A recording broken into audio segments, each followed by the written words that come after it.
ये कार्यक्रम सत्य घटनाओं से प्रेरित है। जिनके साथ ये घटनाएं घटी उसकी वास्तविकता उन्हीं तक सीमित है। भूत प्रेतों और अपसामान्य विषयों के होने पर चैनल कोई दावा नहीं करता और ना ही प्रोत्साहन करता है। मेरा नाम चार्ली है। पेशे से मैं पहले एक शिकारी था। अब मैंने वो काम करना छोड़ दिया। मैं उस काम से बहुत खुश था, लेकिन मेरी ज़िंदगी में कुछ ऐसा घटा जिसे देखने के बाद, सहने के बाद मेरी वापस उस काम को करने की हिम्मत नहीं हुई। मैं उस घटना के होने के बाद इतना ज़्यादा घबरा गया कि अब मुझे कभी कभी अकेले में भी डर लगने लगता है। मुझे उसी घटना के बारे में याद आता है और आज मैं उसी बारे में आपको बताने वाला हूँ। ये बात है 4 साल पहले की, जब मैं एक पेशेवर शिकारी था। मैंने इस काम को अपनी कई साल दिए थे। मैंने अपनी ज़िंदगी का काफ़ी वक्त इस काम को सीखने में और करने में लगाया था, जिसकी वजह से मैं काफ़ी अच्छा शिकारी बन गया था। मैं जंगलों में जाके कई सारे जानवरों का शिकार करता था। ऐसे ही एक बार जब मैं ये देख रहा था कि मुझे अगला शिकार कौन से जंगल में करना है, तो मुझे एक जंगल के बारे में पता चला, जो जंगल काफ़ी ज़्यादा भयानक था। मैंने उस जंगल के बारे में रिसर्च की और मुझे कई सारी जानकारियाँ मिली। जैसे वहाँ पर कई लोग मिसिंग थे। वहाँ कई लोग गए थे और वो मिसिंग हो गए थे। वो कहाँ गए, कैसे गए, किसी को कुछ पता नहीं चला। वो लापता हो गए थे एक तरह से। पुलिस ने भी काफ़ी पता लगाने की कोशिश की थी। मुझे बहुत सारी जानकारियाँ मिली थी और सारी जानकारियाँ मुझे एक ही तरफ इशारा कर रही थी कि वहाँ नहीं जाना चाहिए। लेकिन कहते हैं ना, ज़िद्दी मन इंसान को हमेशा वही काम करने पे मजबूर कर देता है। वैसा ही कुछ मेरे साथ हुआ।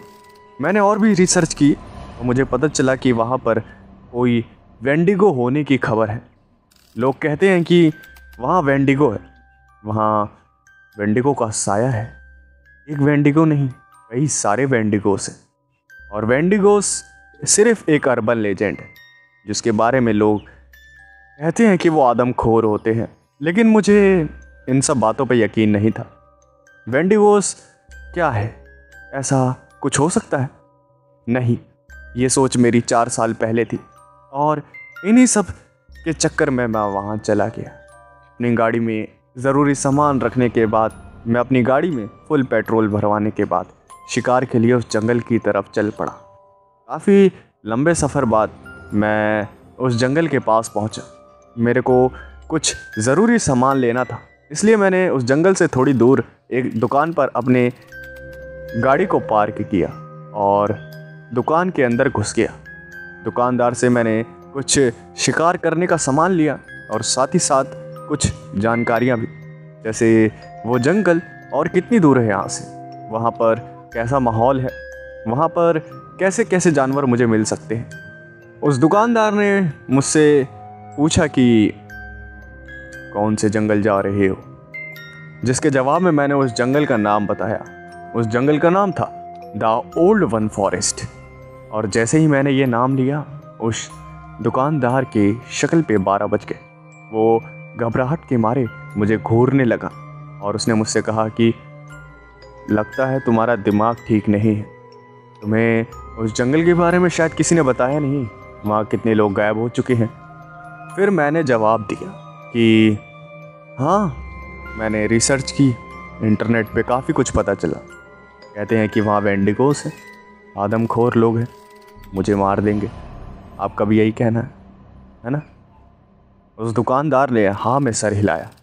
फिर मैंने कहा कि वेंडिगोस अर्बन लेजेंड, आदमखोर होते हैं, इंसानी मांस खाना पसंद करते हैं, किसी को भी मार के खा जाते हैं। आज तक कभी देखा है आपने उनको? उस दुकानदार ने नाम में सर हिलाया और उसने बताया कि उसकी कभी हिम्मत ही नहीं हुई इस जंगल की तरफ जाने की। ये बात सुन के मुझे हंसी आ गई। मैंने उस दुकानदार से कहा कि अच्छा, आप कभी उस जंगल की तरफ गए ही नहीं, ना ही आपने उस जंगल की शक्ल देखी, और आप मान चुके हैं कि वहाँ पर वेंडिगोस हैं। ऐसी कितनी अफवाहें हैं इस दुनिया में जिन्हें लोग सच मान चुके हैं। कोई उस अफवाह के पीछे की सच्चाई के बारे में जानना ही नहीं चाहता, घबराता है। तो एक काम करिए, आप अपनी दुकान संभालिए, मुझे क्या करना है मुझे मत समझाइए। मैं जा रहा हूँ वहाँ पर शिकार करने, और जब मैं वापस लौटूंगा तो मैं आपको उस जंगल के बारे में बहुत कुछ बताऊंगा, जो आप उस जंगल के इतने पास रह के पता नहीं कर पाए। मैं वो उतनी दूर से आने के बाद, इतना लंबा सफ़र तय करने के बाद, वहाँ शिकार करने के बाद जब आपकी दुकान पे वापस आऊँगा तब मैं आपको बताऊँगा, और आप भी कहेंगे कि हाँ चार्ली, तुम बहुत समझदार और बहादुर हो। इतनी शेखी बखारने के बाद मैं अपनी कार में बैठ गया और निकल पड़ा उस जंगल की तरफ। जंगल तो काफ़ी ज़्यादा घना था और मेरी गाड़ी, सीधी सी बात है, उस जंगल में नहीं जा सकती थी। इसलिए मैंने टेंट का सामान लिया और अपने कंधे पे लिया और फिर अंदर घुस गया। मैंने देखा कि उस जंगल में थोड़े दलदल थे। मुझे थोड़ी दिक्कत हुई, लेकिन मुझे जंगलों में रहने की आदत है। शिकारी जो ठहरा, शिकार करना ही मेरा पेशा था। मुझे आदत थी जंगल के माहौल में कैसे रहना है। इसलिए मैंने जैसे तैसे एक सेफ जगह ढूंढी और वहीं पर अपना टेंट बना दिया। टेंट लगा के मैं वहाँ पर आसपास का जायज़ा लेने लगा कि कहाँ पर क्या है, कहाँ पर कौन सा पेड़ है, कहाँ पर मुझे जानवर मिल सकता है, कहाँ पर मुझे नहीं मिलेगा। यही सब छोटी मोटी चीज़ें पता लगाने लगा। ऐसे ही करते करते शाम होने को आ गई। अंधेरा हो रहा था, थोड़ा थोड़ा दिखना बंद हो गया था अंधेरे की वजह से। इसलिए मैंने सोचा कि बॉन फायर करना ही अभी ठीक है। काफ़ी लंबा सफ़र तय करने के बाद मैं वहाँ पहुँचा था, इसलिए मैंने शिकार करना ठीक नहीं समझा। मैंने खाने के लिए कुछ ज़रूरी सामान लिया था, इसलिए मैं वही खाकर टेंट के अंदर सो गया। और मैं जब सो रहा था तभी अचानक से मैंने महसूस किया कि मेरे टेंट के आसपास कोई घूम रहा है। मुझे लगा कोई छोटा मोटा जानवर है, इसलिए मैंने इतना ध्यान नहीं दिया और अपनी नींद पे फोकस करने लगा। मैं सोता रहा। तकरीबन रात के 2:30 बजे थे। मुझे आज भी याद है, मेरे पास मेरी कलाई पे बंधी हुई घड़ी में वो वक्त मुझे साफ दिखाई दे रहा था। रात के 2:30 बजे थे और तभी अचानक से मैंने देखा कि बाहर बॉन फायर तो मैंने कर ही रखा था, लेकिन उस बॉन फायर की वजह से मेरे टेंट के बाहर एक 8 फुट की शैडो बन रही थी। पहले तो मैं घबरा गया और मुझे लगा कि ये क्या है, ये लंबा सा दिखने वाली शैडो किसकी है। पहले तो मैं थोड़ा सा घबराया, इसलिए मैंने अपनी पॉकेट में रखी हुई बंदूक को निकाल लिया और फिर सावधानी बरतता हुआ मैं टेंट के बाहर निकला और मैंने आसपास देखा और आसपास कुछ भी नहीं था। फिर मुझे लगा कि मैंने तो परछाई ही देखी है और परछाई तो लंबी हो ही सकती है, बड़ी हो सकती है, जैसा कि आमतौर पर होता है। कोई छोटा मोटा जानवर होगा, लेकिन वो तो 2 पैर पे खड़ा था। ये बात मुझे परेशान करने लगी कि 2 पैर पे खड़ा होने वाला जानवर। मेरे को पहले शक हुआ कि कोई लुटेरा वगैरह तो नहीं था, इसलिए मैंने टेंट के बाहर ही थोड़ी देर पहरा देने की सोची और मैं टेंट के अंदर नहीं घुसा। तभी अचानक से मैंने गोली चलने की आवाज़ सुनी और गोली चलने की आवाज़ सुनते ही मैं उस दिशा की तरफ दौड़ा जहाँ से मुझे गोली चलने की आवाज़ आई थी और मैं उस दिशा में दौड़ता गया। और फिर जो मैंने देखा उसे देखकर मैं काफ़ी ज़्यादा हैरान हो गया। मैंने देखा कि एक आदमी, वो घायल था, वो ज़मीन पे पड़ा हुआ था, उसके पैर से खून निकल रहा था। मैं तुरंत उसके पास गया और मैंने उससे पूछा कि तुम कौन हो और यहाँ क्या कर रहे हो और ये हाल तुम्हारा किसने किया। जिसके जवाब में उस आदमी ने बताया कि वो एक शिकारी है और वो यहाँ पर शिकार करने आया है, बिल्कुल मेरी ही तरह। लेकिन इस अंधेरी रात में उसने भी एक 8 फुट के साई को देखा और वो जब बाहर आया तो उसके ऊपर किसी ने हमला कर दिया। उस हमलावर की रफ्तार इतनी तेज़ थी कि उसने बताया कि वो उसे देख ही नहीं पाया। इतना तेज़ कोई जानवर कैसे हो सकता है, उसकी रफ्तार इतनी तेज़ कैसे हो सकती है कि इंसान की आंखों से बच जाए। मैंने उसे सहारा दिया और फिर अपनी टेंट की तरफ ले आया और उससे पूछा कि तुमने कहीं उसे आते जाते देखा। उसके जवाब से मेरी आंखें फटी की फटी रह गई। उसने बताया कि वो देख ही नहीं पाया कि वो कहाँ से आया और कहाँ चला गया इतनी जल्दी हमला करके। इस बात से तो साफ पता लग रहा था कि इतने बड़े जंगल में हमारे अलावा भी कोई तीसरा है, और पेशा तो हमारा शिकारी का है, लेकिन हो सकता है हम यहाँ पर किसी के शिकार हैं। यही बात मुझे सताने लगी और मैंने उस आदमी से पूछा कि अब तुम क्या करना चाहते हो, यहाँ से जाना चाहते हो या यहीं रुक के शिकार करोगे। उस आदमी ने जवाब दिया कि वो शिकार करना चाहता है, और मैंने उससे कहा कि ठीक है, शिकार करना है। मुझे तुम पसंद आए, घायल होने के बाद भी शिकार करने का इतना जुनून काफ़ी पसंद आया मुझे। चलो ठीक है, अब हम दोनों साथ रहेंगे। शिकार करने का एक्सपीरियंस तो होगा ही तुम्हारे पास, और मुझे भी है। वो हम दोनों साथ में रहते हैं और शिकार करके वापस से अपने घर की ओर निकल पड़ेंगे। हमने कई दिन गुजारे, शिकार किया, और फिर एक रात एक ऐसी आई जब हमें लगा कि शिकारी हम नहीं हैं यहाँ पर। मैं और वो आदमी टेंट में सो रहे थे, भी अचानक से हमें एक आवाज़ सुनाई दी।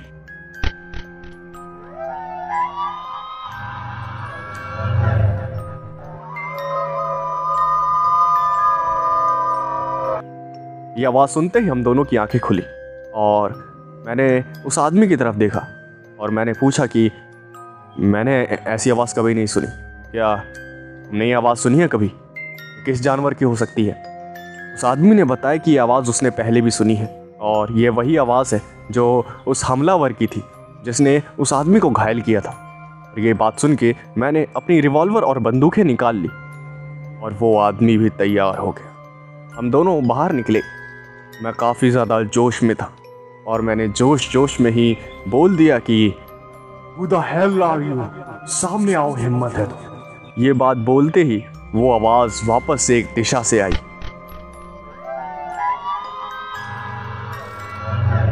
और हम समझ गए कि वो जो कोई भी है उसी दिशा में है। हम उस दिशा में जाने वाले थे, लेकिन उससे पहले मैंने अपनी एक आखिरी उम्मीद ले ली। अपनी सेफ्टी के लिए एक चीज़ ले ली जो कि मुझे काफ़ी ज़्यादा इम्पॉर्टेंट लग रही थी। मेरे दिल से आवाज़ आ रही थी कि वो चीज़ ज़रूरी है, इसलिए मैंने उस चीज़ को ले लिया और चल दिया उस आदमी के साथ उसी दिशा की तरफ। काफ़ी लंबा सफ़र तय किया था हमने, और हम तो हैरान ये हो रहे थे कि इतनी दूर तक किस जानवर की आवाज़ आ सकती है। कहीं वेंडिगो वाली बात सच तो नहीं? नहीं, ऐसा नहीं हो सकता। ये सोच मेरी 4 साल पहले थी कि वेंडिगो कुछ नहीं होते। इसलिए बिना घबराए हम दोनों उस आवाज़ का पीछा करने लगे। काफ़ी लंबे समय बाद हमने देखा कि एक खाली झोपड़ी उस जंगल के बीचों बीच है। वो झोपड़ी दिखने में काफ़ी ज़्यादा अजीब थी। उस झोपड़ी से काफ़ी गंदी बदबू आ रही थी, ऐसी बदबू कि कोई इंसान सूंघे तो बेहोश हो जाए। काफ़ी बदतर बदबू थी। हमने अपने आप को कैसे काबू में रखा वो तो हम ही जानते हैं। काफ़ी सड़न की बदबू थी उस झोपड़ी से जो आ रही थी। तभी हमने किसी के कदमों की आवाज़ सुनी और फिर हमने जो देखा उसे देखकर हमारे रोंगटे खड़े हो गए। हमने देखा कि एक 8 फुट से 9 फुट का लंबा पतला सा इंसान चलता हुआ आ रहा था, और वो अपनी पीठ पे एक बहुत बड़े हिरन की लाश को लाद कर लेकर आया था। हम उसकी आने की आहट को समझ गए थे, इसलिए हम एक जगह छुप गए थे और उस 8 फुट के राक्षस को देख रहे थे। इतना भयानक मंजर देखने के बाद हमने काफ़ी मुश्किल से अपने आप को कंट्रोल किया था। हमारी चीख निकलने वाली थी, लेकिन हमें पता था अगर हमारी चीख निकलेगी तो हम मारे जाएंगे, इसलिए हमने चुप रहना ही ठीक समझा और चुपचाप नज़ारा देखते रहे। हमने देखा कि वो 8 फुट का राक्षस जैसा दिखने वाला इंसान जो अपने कंधे पे हिरण की लाश को लेकर आया था, उसने उस लाश को ज़मीन पे पटका और उस लाश की चीर फाड़ करके उसे वहीं पर कच्चा खाने लगा।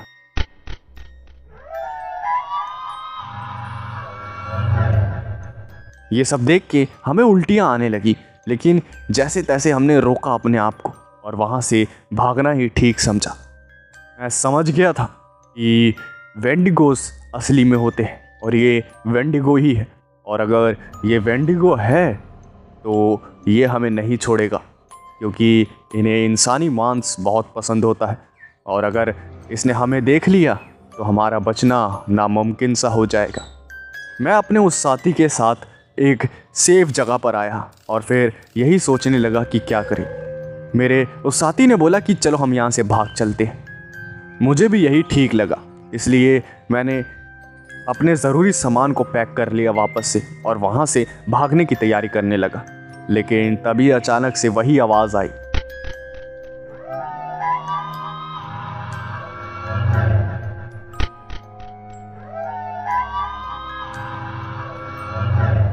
अब मैं समझ गया था कि हमें अब फेस ऑफ करना पड़ेगा वेंडिगो के साथ। वो आवाज़ तेज़ होती जा रही थी।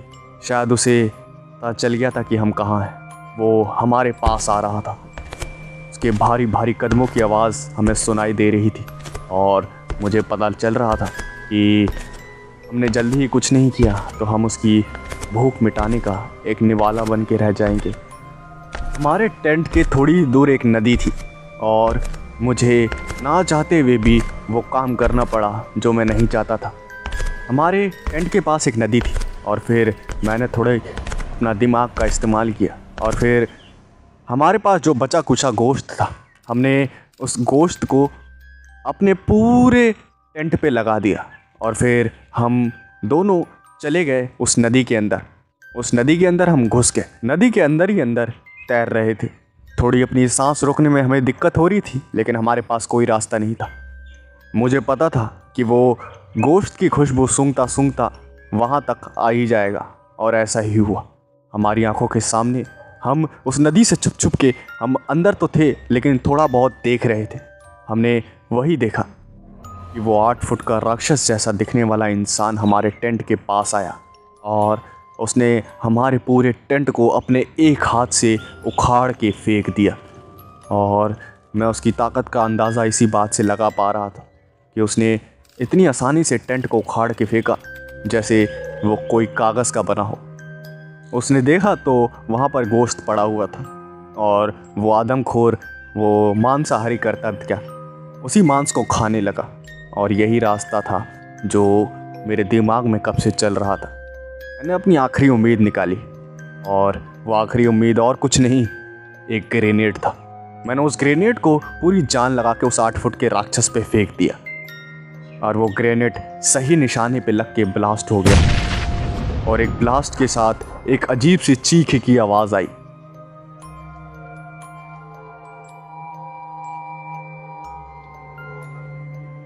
और उस 8 फुट के राक्षस के चिथड़े चिथड़े हो गए।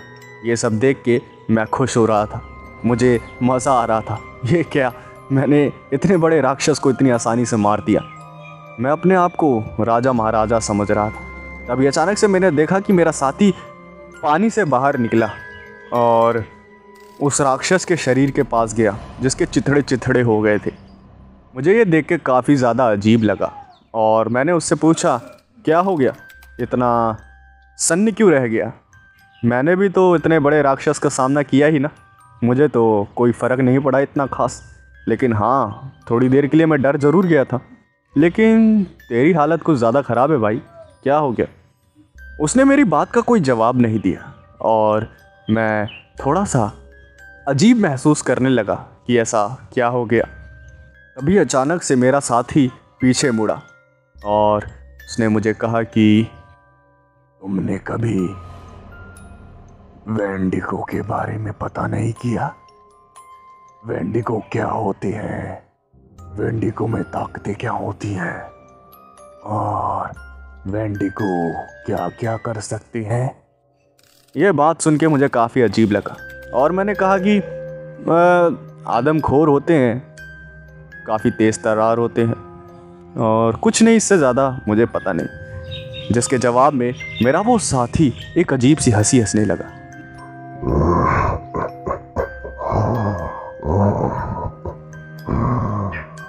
इसलिए कहते हैं आधी अधूरी नॉलेज हमेशा नुकसान देती है।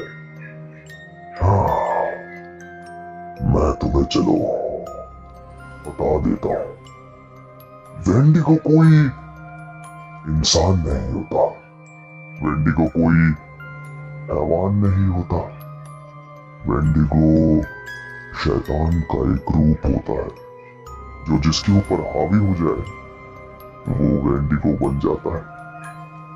तुमने तो सिर्फ वेंडिगो का शरीर खत्म किया, वेंडिगो की रूह थोड़ी खत्म कर पाओगी, है ना?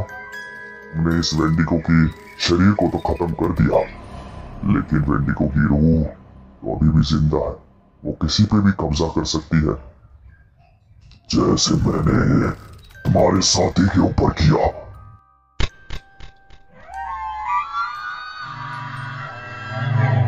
ये बात सुनते ही मेरे हाथ पैर कांपने लगे और मैंने अपने कदमों को पीछे लिया, और जो मैंने देखा उसे देखते ही मेरी हालत खराब हो गई। मैंने देखा कि मेरे साथी ने देखते देखते ही 8 फुट के एक राक्षस में अपने आप को बदल लिया, और उसने कहा कि वेंडिगोस कल भी थे, वेंडिगोस आज भी है, वेंडिगोस कल भी रहेंगे। तुम्हारे जैसा कोई भी आम वेंडिगोस को मार नहीं सकता, और आज तुम मेरी भूख को मिटाओगे। इतना भयानक मंजर देखने के बाद मैं पीछे पीछे भागने लगा और उस नदी में जाके कूद गया और पागलों की तरह तैरने लगा। काफ़ी लंबे दूरी तक तैरने के बाद मेरी हिम्मत ने जवाब दे दिया और मेरी सांसें फूलने लगी और मैं एक जगह रुक गया। किनारे पे आने की मेरी हिम्मत नहीं थी। मैं काफ़ी दूर तक तैरता हुआ आ गया था, लेकिन किनारे पे जाने की मेरी हिम्मत नहीं हो रही थी। अपने आप ही तैरता हुआ एक किनारे पे जाके रुक गया, और फिर जब मेरी आँख खुली तो सुबह हो चुकी थी, लेकिन पूरी रात मेरे कानों में एक आवाज़ आ रही थी, जाओ जाके बता दो कि वेंडिगोस को कोई मार नहीं सकता, वेंडिगोस अमर है। पूरी रात ये आवाज़ सुनने के बाद जब मेरी सुबह आंखें खुली तो मैंने देखा कि वही दुकानदार मेरे आंखों के सामने है। उसी ने मुझे किनारे पे लाया था और उसने मुझसे पूछा कि क्या हुआ बेटा, कर लिया शिकार तुमने उस जंगल में जाके? हाँ। उसे देखकर मुझे पहले तो यकीन नहीं हुआ, लेकिन फिर मुझे पता चला कि उसका घर, उस दुकानदार का घर उसी नदी के पास था जिसके किनारे मैं मिला। और फिर उसने बताया कि बेटा मैं भी एक शिकारी था और शिकार करने के लिए अपने दोस्त के साथ उस जंगल में गया था, और वहाँ पता नहीं कैसे उस वेंडिगो की ईवल सोल ने मेरे दोस्त के शरीर पे कब्ज़ा कर लिया। मैं वहाँ से बचता बचता वहाँ से भाग आया, लेकिन किसी ने मेरी बात पे यकीन नहीं किया। मैंने तुम्हें उस दिन जाने के लिए मना किया था, लेकिन तुमने भी मेरा मजाक बना के वहाँ चले गए। उस दुकानदार ने मुझे अपने दोस्त की एक फ़ोटो दिखाई और फिर मैंने उससे पूछा कि वेंडिगो जब वो बन गया तो वो कैसा दिख रहा था। उस दुकानदार ने मुझे बताया वो एक 8 फुट का राक्षस बन गया था। और फिर मैं समझ गया कि जिसे मैंने ग्रेनेड से उड़ाया वो और कोई नहीं, इसी दुकानदार का दोस्त था, और अब मेरा साथी वहाँ पर वेंडिगो के कब्जे में है।